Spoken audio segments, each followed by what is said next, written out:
কয়েকদিন অসুস্থতার ভিডিও, ঘরোয়া ব্লগ দেখতে দেখতে আপনারা নিশ্চয়ই একদম বোরিং হয়ে গিয়েছেন যে কি এক ওই অসুস্থতা আর এই ঘরের মধ্যেকার কি খায় দায় এটাই শুধু ভিডিও করে। তো নেন আজকে আপনাদের একদম বাইরের একদম অন্যরকম একটা ভিডিও কিছুটা আমি একটু শ্যুট করার চেষ্টা করেছি। আসসালামু আলাইকুম, কেমন আছেন সবাই? আশা করছি ভালো আছেন। Welcome to my channel Shashi's basket. কেউ কি দেখে বুঝতে পারছেন যে এটা কী হচ্ছে? যদি কি হচ্ছে বুঝতে পারেন এই মুহূর্তে একটু কমেন্ট করে জানিয়ে যাবেন। তো হ্যাঁ, এখনও আমি পুরোপুরি ভিডিও যখন করছিলাম এখনও আমি পুরোপুরি সুস্থ হই নাই। শারীরিক দুর্বলতাটা তো আছেই, আর এখনও রিকভার আমি হয়েছিলাম না। বাট ভয়েস যখন দিচ্ছি তখন অলরেডি আমার সব রিপোর্ট হচ্ছে নেগেটিভ চলে আসছে, আলহামদুলিল্লাহ। তো গিয়েছিলাম হচ্ছে বিয়ে খেতে আমি অসুস্থ শরীর নিয়ে। বাসায় তো প্রথমে যেতেই দেয় না, কারণ অলরেডি আমার এখন যখন আমি ভিডিওটা করছি তখন আমার ইঞ্জেকশন চলতেছে প্রত্যেক দিন, তো যেতে দেবেই না। আমি তো জোর জবরদস্তি করে, আমার ফ্রেন্ডের বিয়ে, ওর বিয়েই হয়তো লাস্ট এরকম যাইতে পারছি, আর বোধহয় সেরকম যাওয়া হবে না।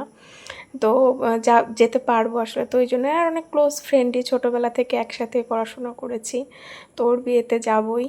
তো আব্বু প্রথমে আগে রাজি হয়েছিল, বলছিল আচ্ছা ঠিক আছে, অন্যান্য ফ্রেন্ডটা তো যাবে, ওদের কাছে বলছে যে ওরে নিয়ে এরকম করে যায়, ওর সমস্যা নেই। কিন্তু যখন লাস্টে যে শরীরটা ঠিকই হচ্ছিল না, আবার হচ্ছে ইঞ্জেকশন নেওয়া হলো, তখন আর যেতে দিতে রাজি হচ্ছিল না। পরে 1 ঘন্টা টাইম দিছে, যদিও আমি শুরু শুরু করা পর্যন্ত দেখতে পারি, যেটা দেখলেন কলস নিয়ে অনেক মেয়েরা যাচ্ছিল, ফ্রেন্ডের বোনরা, সবাই বোন ভাবি কারা কারা ছিল, সবাই মিলে গিয়ে হচ্ছে পুকুর থেকে পানি নিচ্ছিল। এটা হচ্ছে জাস্ট একটা ভিডিও, সুন্দর করে যে ভিডিওগুলো হবে সেটাই একটা করা। আর তারপরে ছেলেকে হচ্ছে নিয়ে যাচ্ছিল, বর যে, তাকে স্টেজে উঠানো। তারপরে না ক্ষীর খাওয়ানো পর্যন্ত আমি আর থাকতে পারি নাই, কারণ অলরেডি রাত হয়ে গেছে। রাতেই অনুষ্ঠান শুরু হয় জানি, বিকালবেলায় গিয়েছিলাম, থাকতে চাচ্ছিলাম, কিন্তু প্রথমে বাসা থেকে ফোন দিয়েছিল, আর লাস্টের দিকে যে আমার শরীরটাও একটু খারাপ লাগতেছিল।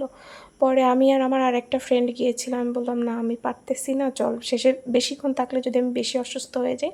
পরে বাসায় চলে আসছিলাম। পরে রাতে ওই যে মাংস, আমি তো ঈদের পরে আর মাংসই খাই না, আমরা বাসার কেউই। ঈদের দিন রাত্রেবেলা যা মাংস, ওই যে কোরবানির মাংসটা খেয়েছি, কোরবানির মাংস নাড়ানাড়ি করার পর খেতে ইচ্ছা করে না, তারপরেও কোরবানি দেওয়া হয়েছে, সেটার মাংস একটু রাত্রে খাওয়ার পরে আর হচ্ছে কেউ খাই নাই। এই 2-3 দিন পরে যায় আমি হচ্ছে একটু খাইছি, আব্বু আম্মু বোধহয় একটু খাইছে। তো এই তো বোরিং আবার সেরকম লাইফে চলে আসছে, ওই হলুদের একটু ওখানে থেকেই চলে আসছে। আর কোরবানিতেও এবার তো ভিডিও তো করিই নাই, কাজও আমি সেরকম কিছু করতে পারি নাই, তারপরেও সব একা হাতে সবাই মিলে করতেছিল। আর কোরবানির মাংস টাংস একটু না ধরলে কেমন হয়, আব্বুরা আসলে আমি একটু হেল্প করেছি। এই তো এভাবেই আমার দিন কাটছে।